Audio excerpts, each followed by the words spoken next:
السلام علیکم ورحمۃ اللہ وبرکاتہ۔ محترم ناظرین، ذی الحجہ کے پہلے عشرے کی فضیلت پر آپ حضرات کے سامنے ایک حدیث پیش کرتا ہوں، سماعت فرمائیں۔ عن ابن عباس رضی اللہ تعالی عنہما انہ قال قال رسول اللہ صلی اللہ علیہ وسلم ما من ایام العمل الصالح فیہن احب الی اللہ من هذه الایام العشرة قالوا یا رسول اللہ ولا الجہاد فی سبیل اللہ قال ولا الجهاد في سبيل الله إلا رجل خرج بنفسه وماله فلم يرجع من ذلك بشيء رواه البخاری۔ حضرت عبداللہ ابن عباس رضی اللہ تعالی عنہما سے مروی ہے، وہ فرماتے ہیں کہ رسول اللہ صلی اللہ علیہ وسلم نے ارشاد فرمایا کہ کوئی بھی دن ایسا نہیں کہ جس میں نیک عمل کرنا اللہ کے نزدیک ان 10 دنوں یعنی ذی الحجہ کے پہلے 10 دنوں کے نیک اعمال سے زیادہ محبوب اور پسندیدہ ہوں۔ حضرات صحابہ رضی اللہ تعالی عنہم اجمعین نے عرض کیا، اے اللہ کے رسول، کیا ان دنوں کے علاوہ دوسرے دنوں میں اللہ کے راستے میں جہاد کرنا بھی ان دنوں کے نیک اعمال کے برابر نہیں؟ اللہ کے رسول صلی اللہ علیہ وسلم نے فرمایا کہ ہاں، دوسرے دنوں میں اللہ کے راستے میں جہاد کرنا بھی ان دنوں کے نیک اعمال کے برابر نہیں، البتہ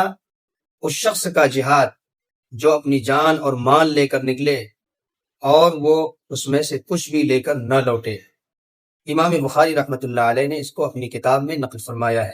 حضرات ناظرین، اس حدیث پاک میں نبی کریم صلی اللہ علیہ وسلم نے ذی الحجہ کے پہلے 10 دنوں کی فضیلت اور عظمت بیان کرتے ہوئے فرمایا کہ اللہ تعالیٰ کے نزدیک کسی بھی دن کا نیک عمل ان 10 دنوں کے نیک عمل سے زیادہ محبوب اور پسندیدہ نہیں، چاہے وہ نیک عمل نفل نماز ہو، روزہ ہو، صدقہ خیرات ہو، ذکر و اذکار ہو یا تلاوت قرآن وغیرہ ہو۔ غرضے کہ کوئی بھی نیک عمل جو ان دنوں میں کیا جائے اللہ کے نزدیک اس کا ثواب بہت زیادہ بڑھ جاتا ہے۔ اس لیے ان دنوں میں نیک اعمال کا زیادہ سے زیادہ ہم سب کو اہتمام کرنا چاہیے، خصوصاً نفل نمازوں اور روزوں کا اہتمام کرنا چاہیے، اس لیے کہ دوسری حدیث میں جو حضرت ابو ہریرہ رضی اللہ تعالیٰ عنہ سے مروی ہے، نبی کریم صلی اللہ علیہ وسلم نے ارشاد فرمایا کہ